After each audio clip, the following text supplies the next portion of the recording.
ખેરાલુમાં બ્રાહ્મણી માતાના મંદિરેથી પ્રથમ વખત રામનવમીની રથયાત્રા નીકળી। ખેરાલુ ધારાસભ્ય સરદારભાઈ ચૌધરીએ રથ ખેંચીને પ્રસ્થાન કરાવ્યું।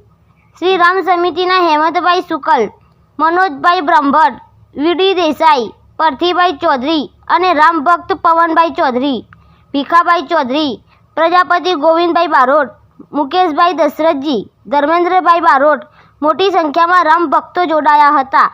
શ્રી રામના નારા સાથે ખેરાલુ ગુંજી ઉઠ્યું। રામ ભક્તો માટે પાણી અને છાશ અને શરબતની વ્યવસ્થા કરવામાં આવી હતી।